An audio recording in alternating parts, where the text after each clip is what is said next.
कार्यक्रम आणि त्या कार्यक्रमाकरता या ग्रामस्थ मंडळींनी सालाबाद प्रमाणे मला प्रेमाचं निमंत्रण दिलं. ही प्रेमाची सेवा आहे, ती अधिकाराची सेवा नाही, अभ्यासाची सेवा नाही, प्रेमाची सेवा आहे. आणि त्यांनी मला प्रेमाने बोलवलं आणि सर्वांच्या या ग्रामस्थांच्या प्रेमामुळं, आमच्या भजनी मंडळीच्या प्रेमामुळं मी या ठिकाणी आलो आणि माझ्या मायबोलीमध्ये मला जशी वेळी वाकडी सेवा करतात त्या पद्धतीने केली. वाकडी तिनीट देव जाणे आणि देव तिने स्तुती झाली.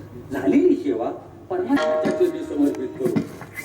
जाता जाता आपल्याला एवढंच सांगायचे, निळोबारायांनी जरा क्रोधाने त्या भजन विमुख एका व्यक्तीला सांगितलं, बाबा तू या ठिकाणी आला, जे करायला पाहिजे ते केलं नाही. वास्तविक पाहता या मनुष्य देहाला आल्यानंतर तू विठ्ठलाचं स्मरण करायला पाहिजे आणि स्मरण करून आपली सोडवणूक करून मुक्त व्हायला पाहिजे, पण झाला नाही म्हणून रोषाची भाषा. तर या अभंगाचं तात्पर्य निळोबारायांनी रागाने सांगितलं, पण मी तुम्हाला एकदम हा जोडून विनंती करून सांगतो, आपल्याला देखील हा नरदेह मिळाला, या नरदेहाचं आपण सार्थक करावं.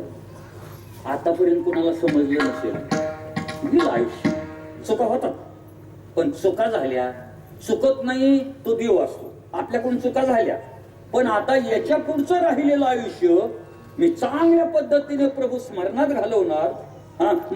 पुन्हा मागे झालेल्या चुका पुन्हा करणार नाही आणि अशा अवस्थेत माझं आयुष्य घालून मी माझा उद्धार करून घेईल. असं आपण जाता जाता एक आपल्या मनामध्ये अशी इच्छा बाळगावी आणि अशी इच्छा बाळगून तुम्ही तशी वाटचाल केली की आपला उद्धारच आहे. म्हणून आपला उद्धार व्हावा असं वाटत असेल, पवित्र आचरणात राहावं, गळ्यामध्ये पवित्र तुळशीची माळ घालावी, आळंदी त्रिमुखीची वारी करावी आणि घडेल तेवढं देवाचं स्मरण नामस्मरण करावं. असं का केलं आपला उद्धारच झाला. हे ज्या अभंगाचं तात्पर्य.